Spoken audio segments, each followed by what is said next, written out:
નમસ્કાર. આજના આ સોર્સ મટીરિયલના એક્સપ્લેનરમાં તમારું સ્વાગત છે. આજે આપણે એસબી હિન્દુસ્તાનીના એકદમ ધમાલિયા અને popular comedy sketch mister India chapter 2014ની અંધાધૂંધીને ડીકોડ કરવાના છીએ. જો તમે પહેલી નજરે આ સ્કેચ જુઓ ને તો એવું જ લાગે કે બસ ખાલી બૂમાબૂમ અને ગોટાળે ચડેલા સંવાદો જ છે, પણ ખરેખર એવું નથી. આપણો ગોલ આ એકદમ ફાસ્ટ પેસ્ડ અને કેરેક્ટર્સથી ભરેલા ગુજરાતી ડાયલોગ્સ પાછળની વાર્તાને સમજવાનો છે. તો ચાલો આ ઘોંઘાટને થોડો બાજુ પર મૂકીએ અને જોઈએ કે આખી આ કોમેડીનું માળખું ખરેખર કામ કઈ રીતે કરે છે. ચાલો સીધા જ આ સ્કેચની એકદમ વાહિયાત પણ રમૂજી દુનિયામાં એન્ટ્રી મારીએ. જરા આ ડાયલોગ સાંભળો. તામહુમ જીસીબી કદનું સીબીથી છુમકો. હવે કોઈ જ કોન્ટેક્સ્ટ વગર આ વાક્ય સાંભળીએ તો કેવું લાગે? એકદમ હાસ્યાસ્પદ ધમકી, રાઈટ? જેમાં વળી ભારે મશીનરીની વાત આવે છે.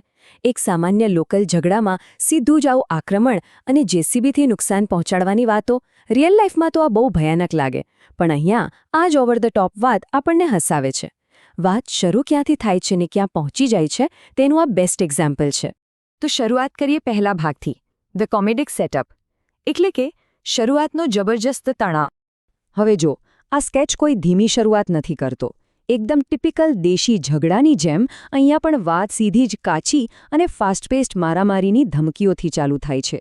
માર ખાઈશ કે પછી ડાયરેક્ટ મારવાનું ચાલુ કર, આવી ધમકીઓ એક હાઈ એનર્જી બેઝલાઇન સેટ કરી દે છે.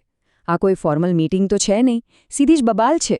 શરૂઆતથી જ એટલો બધો ગુસ્સો બતાવ્યો છે કે આપણને તરત ખબર પડી જાય છે કે આ કોઈ નોર્મલ વાતચીત નથી, પણ એક મોટા ભડાકાની તૈયારી છે. આગળ વધીએ બીજા ભાગ તરફ, મેપિંગ ધ કી કેરેક્ટર્સ. ચાલો જોઈએ આ આખી ગેમમાં કોણ ક્યાં ઊભું છે. આ આખી બબાલનું મેપિંગ સમજવા જેવું છે, જે આપણને બતાવે છે કે કોણ કઈ બાજુ છે. સૌથી પહેલાં આવે છે મફુજી. આ ભાઈ એક રીતે લીડર છે, જે પોતાનું ગ્રુપ બનાવે છે અને બીજાઓને સાથે રાખીને મોટી મોટી ધમકીઓ આપે છે. હવે એમની સામે કોણ છે? ઝાલાજી, જેઓ મેઇન ટાર્ગેટ છે, પણ ભાઈ જરાય ઝૂકવા તૈયાર નથી. એમનો એટીટ્યૂડ એકદમ અડગ અને સામે પડવાવાળો છે. અને પછી આવે છે આપણા બિચારા કાકા. કાકા આ બેઉની લડાઈમાં વગર વાકે વચ્ચે પીસાઈ રહ્યા છે. બસ આ જ ત્રિકોણીય સેટઅપ છે, જ્યાં એક બાજુથી દબાણ આવે છે, બીજો સામનો કરે છે અને ત્રીજો બિચારો ફસાઈ જાય છે. અને આ જ વસ્તુ આખી કોમેડીને નેક્સ્ટ લેવલ પર લઈ જાય છે. હવે જોઈએ ત્રીજો ભાગ, ધ ફેક્ટરી બિઝનેસ ડિસ્પ્યુટ. આ બધી માથાકૂટનું મૂળ કારણ. અહીંયા બે સાવ અલગ જ દુનિયા ભેગી થતી જોવા મળે છે. એક બાજુ ધંધો કરો કે ફેક્ટરી ચલાવવાની એકદમ કાયદેસર અને પ્રોફેશનલ વાતો થઈ રહી છે, પણ બીજી બાજુ રિયાલિટી જુઓ તો કંઈક અલગ જ છે. બિઝનેસની આ ચર્ચા સીધી મારામારી અને ચેલેન્જ પર આવીને ઊભી રહી જાય છે.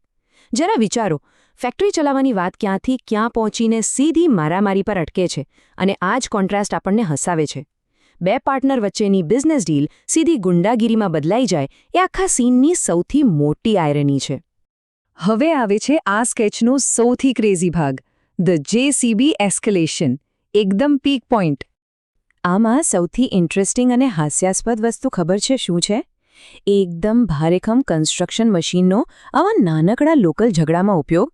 હા, જીસીબી કે જેસીબી, જેનો ઉપયોગ તો ભાઈ મોટા બ્રિજ કે બિલ્ડિંગ બનાવવા થતો હોય, એને અહીંયા માત્ર સામેવાળાને ડરાવવા અને એની પ્રોપર્ટી તોડી પાડવાની છેલ્લી ધમકી તરીકે વાપરવામાં આવ્યું છે.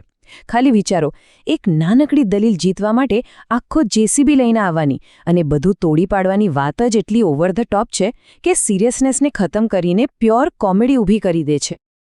આખો ઝઘડો કઈ રીતે ધીમે ધીમે આસમાને પહોંચે છે એનું સ્ટેપ બાય સ્ટેપ બ્રેકડાઉન જોવા જેવું છે. પહેલા સ્ટેપમાં તો ખાલી મોઢેથી ધમકીઓ અપાય છે કે ભાઈ તું માર ખાઈશ. પછી બીજા સ્ટેપમાં આ ધમકીઓ સીધી ફેક્ટરીના ધંધા અને પાર્ટનરશિપની માથાકૂટ પર શિફ્ટ થઈ જાય છે. અને ફાઇનલી ત્રીજા સ્ટેપમાં તો વાત એટલી હદે બગડી જાય છે કે સીધું જેસીબી લઈને આવવાની અને તોડફોડ કરવાની ધમકી અપાય છે. એકદમ નોર્મલ અપમાનથી શરૂ થયેલી વાત ભારે મશીનરી સુધી કઈ રીતે પહોંચી ગઈ એનો આ આખો ગ્રાફ એકદમ પરફેક્ટ અને રમૂજી છે. અને હવે છેલ્લે વાત કરીએ પાંચમા ભાગની, ધ ફાઇનલ ફોલઆઉટ, એટલે કે આ બધાનો છેવટે પરિણામ શું આવ્યું. આટલી બધી રાડારાડી અને લાંબી દલીલો પછી પણ હકીકત એ છે કે કોઈ જ સમાધાન નથી થતું. ટેન્શન હજી એવું ને એવું જ છે. મફુજીનું પોતાનું ગ્રુપ હજી પણ આક્રમક છે.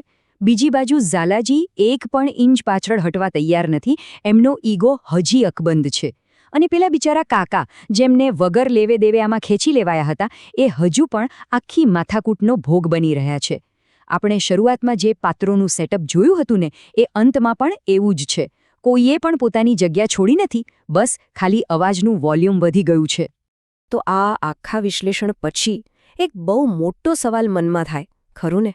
આટલી બધી અંધાધૂંધી સતત મારવાની ધમકીઓ અને ચેક જેસીબી લાવીને બધું તોડી પાડવાની વાતો વચ્ચે શું આ લોકો ક્યારે ભેગા મળીને શાંતિથી કોઈ ફેક્ટરી કે ધંધો ચલાવી શકશે ખરા? મને તો નથી લાગતું. આ એક એવી અશક્ય બિઝનેસ પાર્ટનરશિપ છે જે ક્યારે પોસિબલ જ નથી.